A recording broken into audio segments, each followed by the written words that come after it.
Jean-Jacques Princk, la maîtrise des charges sociales est un enjeu fondamental pour le chef d'entreprise.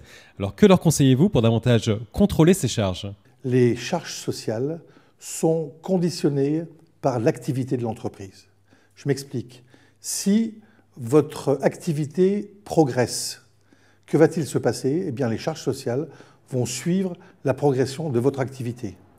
Vous allez devoir payer davantage vos salariés, vous allez embaucher, etc., si bien que les charges sociales vont progresser. Malheureusement, dans une histoire d'entreprise, il y a des hauts, mais il y a aussi des bas. Et parfois, c'est dommage, eh bien, il y a une baisse d'activité. Or, si votre entreprise baisse en activité, que va-t-il se passer? Eh bien, les charges sociales vont rester les mêmes. Si bien que vous allez devoir prendre des dispositions pour maintenir votre rentabilité, à savoir licencier, ce qui va vous coûter très cher, décision de votre côté difficile à prendre, et en ce qui concerne vos salariés, eh bien, ceux qui vont partir ne seront pas très satisfaits, et ceux qui vont rester n'auront pas le cœur à l'ouvrage. Alors, quelles sont les solutions possibles? Les solutions existantes, c'est d'abord faire de sorte que les charges sociales soient moins dépendantes de l'activité de l'entreprise. Et pour ce faire, eh bien, il y a lieu de mettre en place une autre forme de rémunération, dite rémunération alternative. Alors, concrètement, qu'est-ce que la rémunération alternative?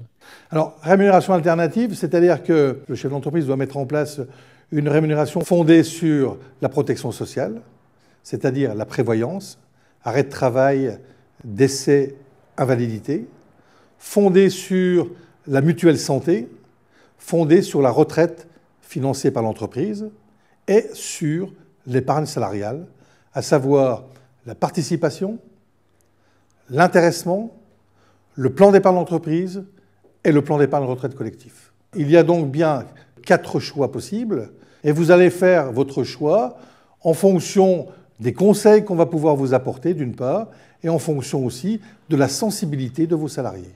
D'une façon générale, nous conseillons aux chefs d'entreprise une répartition de leur rémunération à hauteur de 70% rémunération classique et 30% rémunération alternative.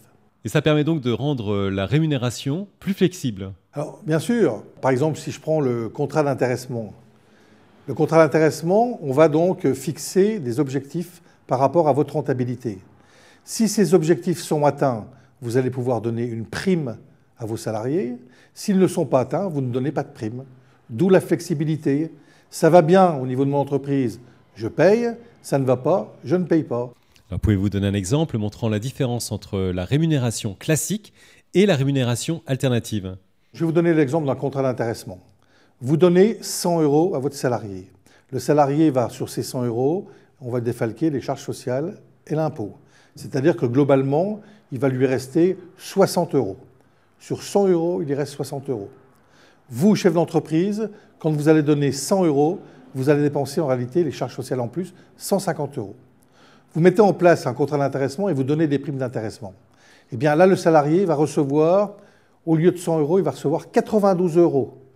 Alors que dans le cadre d'une prime, il ne recevait que 60 €. Il va gagner 32 €. Et vous, chef d'entreprise, au lieu de dépenser 150 €, vous allez dépenser seulement 120 €. Vous allez gagner 30 €. On est bien là dans le cadre gagnant-gagnant sur le plan financier, gagnant chef d'entreprise et gagnant salarié.